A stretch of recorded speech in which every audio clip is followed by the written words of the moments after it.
Mystères et légendes. Présenté par Gabriel Massé.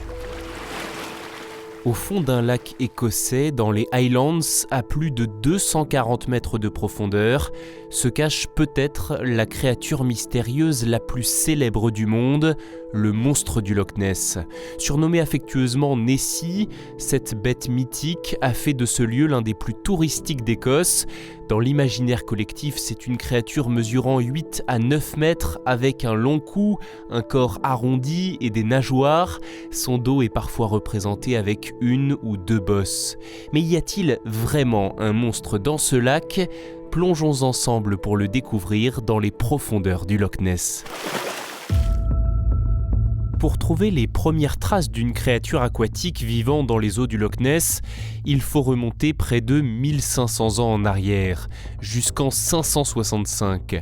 D'après la légende, Saint Colomba, un missionnaire irlandais apportant le christianisme en Écosse, longeait le lac lorsqu'il aperçut un groupe en train d'enterrer une personne mordue par une bête aquatique.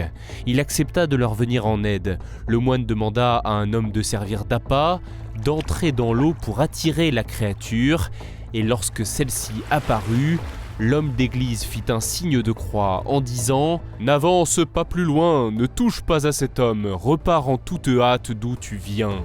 La bête se serait alors enfuie et plus personne ne l'a jamais revue, enfin jamais, en tout cas jusqu'au XXe siècle, aucun autre récit ne fait état d'un monstre habitant dans le Loch Ness. Revenons maintenant au 2 mai 1933. L'Inverness Courier, un journal local, titre « Un étrange spectacle sur le Loch Ness ». L'article raconte qu'un couple, les Mackay, gérants d'un hôtel du coin, aurait aperçu, je cite, « un énorme animal tournoyant et plongeant comme s'il mijotait dans un chaudron ». En quelques semaines, l'article est repris par la presse londonienne et les touristes viennent en masse autour du Loch Ness en espérant apercevoir la bête. Oh merci chérie, je tiens mon prochain article. Le monstre du Loch Ness n'est autre que Fantomas. La première photographie du monstre du Loch Ness a été prise la même année, en 1933, mais la plus célèbre, celle qui a figé à jamais l'image de Nessie, date de 1934. Vous l'avez sans doute déjà vu, le cliché nous montre un animal au long cou sortant de l'eau trouble du lac. La photo en noir et blanc est publiée le 21 avril dans le journal britannique Daily Mail et elle fait rapidement le tour du monde. Pourtant, quelques années plus tard, l'homme qui a endossé la paternité de ce cliché, un chirurgien, Robert Kenneth Wilson, a avoué qu'il s'agissait d'un faux. C'est un de ses amis travaillant dans le cinéma, employé par le journal, qui l'a fabriqué de toutes pièces et qui lui a demandé son aide pour rendre l'histoire crédible. Mais c'est exact, il était faux. Tu prétends qu'il était faux maintenant que tout le monde croit qu'il était vrai. Ben, c'est pourtant vrai. Mais qu'est-ce qui est vrai, que tout le monde croit qu'il était vrai? Mais non, c'est pourtant vrai qu'il était faux. Depuis les premiers témoignages sur Nessie et jusqu'à aujourd'hui, il y a eu de très nombreuses tentatives, individuelles ou organisées, pour prouver son existence. En voici quelques-unes. En 1934 d'abord, un riche homme d'affaires a embauché une vingtaine de chômeurs pour leur faire surveiller le lac avec des jumelles et des appareils photo. Une expérience clôturée au bout de 5 semaines après une absence flagrante de résultats. Plus tard, dans les années 60, le bureau d'enquête sur les phénomènes du Loch Ness a installé un vaste dispositif de repérage autour du lac, en vain. Même conclusion pour les équipes d'expédition envoyées par l'université de Birmingham en 1968 ou pour la campagne de recherche sponsorisée par la BBC en 2003.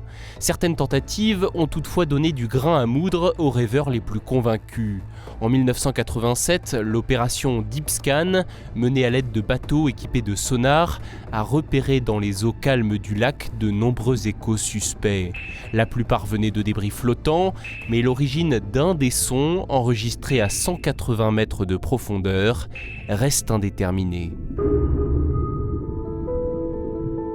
Incroyable mais vrai, Nessie a son propre nom scientifique, ou nom binominal, donné par Sir Peter Scott en 1975. Il s'appelle Nessiteras rhombopteryx, ce qui pourrait signifier en grec « la merveille du Ness à la nageoire en losange ». Bon, des petits futés ont aussi découvert que ce nom était un anagramme. En modifiant l'emplacement des lettres, on peut obtenir Monster Hoax by Sir Peter S., c'est-à-dire Canular du monstre par Sir Peter S. Ah, c'est une blague. Ben oui, c'est une blague. Ah, c'est une blague. Elle est bien quand même. L'hypothèse la plus célèbre sur la nature de Nessie, émise dès 1933, avance qu'il pourrait s'agir d'un reptile marin préhistorique, un plésiosaure qui aurait survécu à l'extinction des dinosaures des dizaines de millions d'années plus tôt.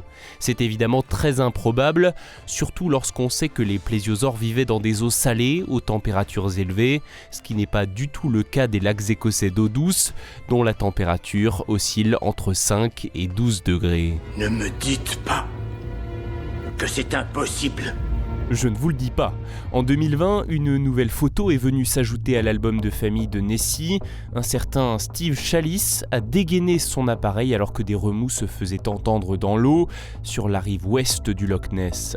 Il pourrait s'agir en fait d'un esturgeon. Sur le cliché, la bête semble mesurer près de 2,50 m, ce qui n'est pas complètement aberrant. Et d'ailleurs, de nombreux témoins qui pensent avoir vu Nessie n'ont sans doute juste pas reconnu l'animal qu'ils avaient sous les yeux, qu'il s'agisse d'un phoque, d'une loutre, d'une anguille ou d'un esturgeon de bonne taille. Le temps, la science et les progrès technologiques l'ont prouvé, Nessie, le monstre du Loch Ness, n'existe pas, ou tout du moins n'existe plus. Après avoir fait le point sur cette histoire, on ne peut s'empêcher de se demander si ce n'est pas l'une des plus belles opérations marketing du siècle dernier. Le couple Mackay, propriétaire d'un hôtel rappelons-le, ne se serait-il pas inspiré de la légende de Saint-Colomba pour inventer une histoire qui ferait venir nombreux les touristes dans la région, un moyen peut-être de remplir leur établissement. Si c'est le cas, nul doute que le résultat a dépassé de très loin leurs espérances. Outre toute l'encre qu'il a fait couler, Nessie a fait venir et continue d'attirer des visiteurs du monde entier. Ils viennent dans les Highlands et même sans apercevoir de monstres, nombreux sont ceux qui sont émerveillés par la beauté de ces paysages écossais. Merci d'avoir écouté cet épisode de Mystères et légendes. S'il vous a intéressé, n'hésitez pas à vous abonner en activant les notifications, que ce soit sur Deezer, Spotify, Apple Podcast ou encore Podcast Addict. Ce sujet a été écrit par Julia Masloumides et moi-même, Gabriel Massé. Il est produit par le studio Biloba. N'hésitez pas à découvrir tous nos autres podcasts sur studiobiloba.fr. On se donne rendez-vous très bientôt pour un nouveau récit, celui-ci sur les mystérieux Moai de l'île de Pâques.